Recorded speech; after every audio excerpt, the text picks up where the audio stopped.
I wonder who that spy was later. What's going on, Sam?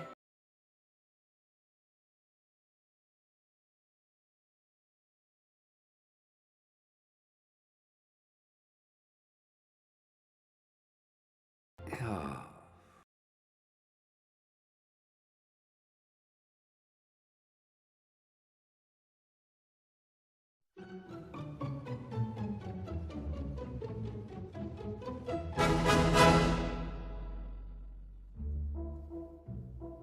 Alice's Adventures in Wonderland and Through the Looking Glass by Lewis Carroll.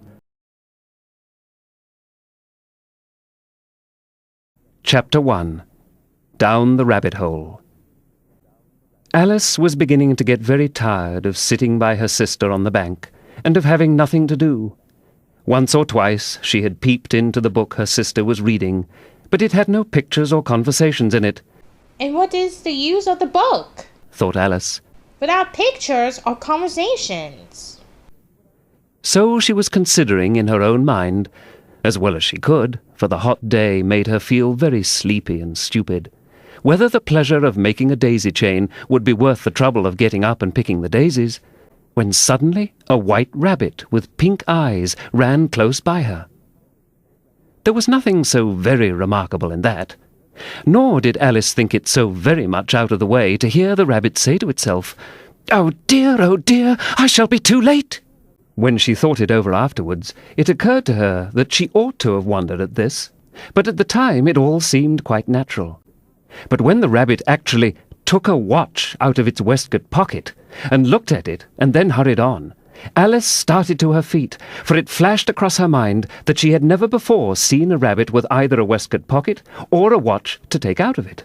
And, burning with curiosity, she ran across the field after it, and was just in time to see it pop down a large rabbit hole under the hedge. In another moment, down went Alice after it, never once considering how in the world she was to get out again. The rabbit hole went straight on like a tunnel for some way, and then dipped suddenly down, so suddenly that Alice had not a moment to think about stopping herself before she found herself falling down what seemed to be a very deep well. Either the well was very deep, or she fell very slowly, for she had plenty of time as she went down to look about her, and to wonder what was going to happen next. First she tried to look down and make out what she was coming to, but it was too dark to see anything.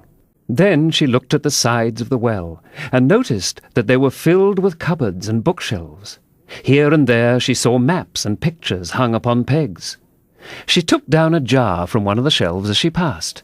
It was labelled Orange Marmalade, but to her great disappointment it was empty. She did not like to drop the jar for fear of killing somebody underneath, so managed to put it into one of the cupboards as she fell past it.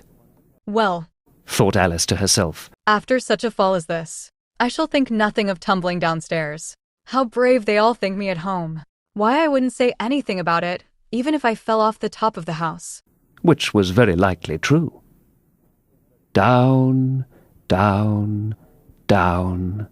Would the fall never come to an end?